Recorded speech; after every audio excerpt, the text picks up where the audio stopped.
Agarda 3 sotix yeri bor odam mana shu uyni ko'rsa, planirovkasiga aniq qiziqib qoladi.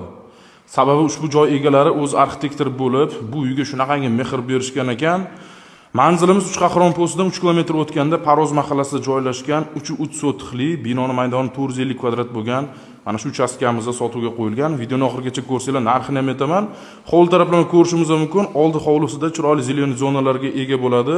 Zo'r tarafi orqada ham hovlimiz bor. U yoqqa chiroyli letni kuxnalar qilib qo'yishgan. Biz obzorni 2-etajdan boshladik. Chiqishimizda mana shunaqa hol va xonalar ketma-ketligini ko'rishimiz mumkin. Birinchi xonani ko'radigan bo'lsak, katta yotoqxonasi alohida sanuzulga ega, o'zini terrasasi ham bor. Yon tarafda bo'lsa, yana bitta yotoqxona o'zini alohida garderob bilan birga, o'rtada bitta umumiy sanuzulni ham ko'rishimiz mumkin va bu tarafda yana ikkita xonaga ega bo'ladi. Bitta katta yotoqxonasi alohida sanuzul bilan birga va yana bitta zal ko'rinishidagi xona joylashgan. Birinchi etajga keladigan bo'lsak, kirishimizda mana shunaqa katta chiroyli hol bilan boshlanadi. O'ng qo'lda bizda kuxna joylashgan, panorama oynalar bilan birga.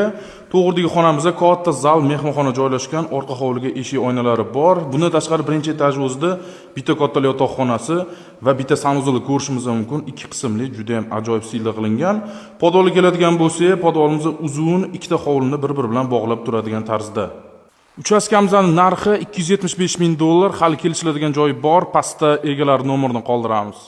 Agarda 3 sotix yeri bor odam mana shu uyni ko'rsa, planirovkasiga aniq qiziqib qoladi. Sababi ushbu joy egalari o'z arxitektor bo'lib, bu uyga shunaqangi mehr berishgan ekan. Manzilimiz Uchqahramon postidan 3 kilometr o'tganda Paroz mahallasida joylashgan 3 sotixli binoni maydoni 450 kvadrat bo'lgan mana shu uchastkamizda sotuvga qo'yilgan. Videoni oxirigacha ko'rsanglar, narxini ham aytaman.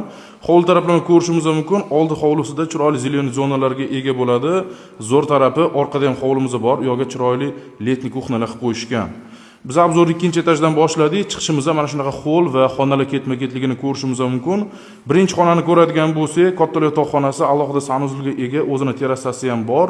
Yon tarafda bo'lsa, yana bitta yotoqxona o'zini alohida garderob bilan birga, o'rtada bitta umumiy sanuzulni ham ko'rishimiz mumkin va bu tarafda yana ikkita xonaga ega bo'ladi.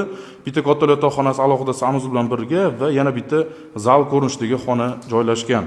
Birinchi etajga keladigan bo'lsak, kirishimizda mana shunaqa katta chiroyli hol bilan boshlanadi.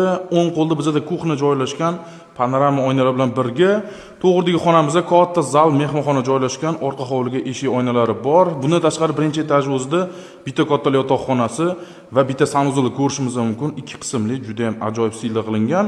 Podolga keladigan bo'lsak, podolimiz uzun, ikkita hovlini bir-biri bilan bog'lab turadigan tarzda. Uchastkamizning narxi $275,000, hali kelishiladigan joyi bor. Pastda egalar nomerini qoldiramiz. Agarda 3 sotix yeri bor odam mana shu uyni ko'rsa, planirovkasiga aniq qiziqib qoladi. Sababi ushbu joy egalari o'z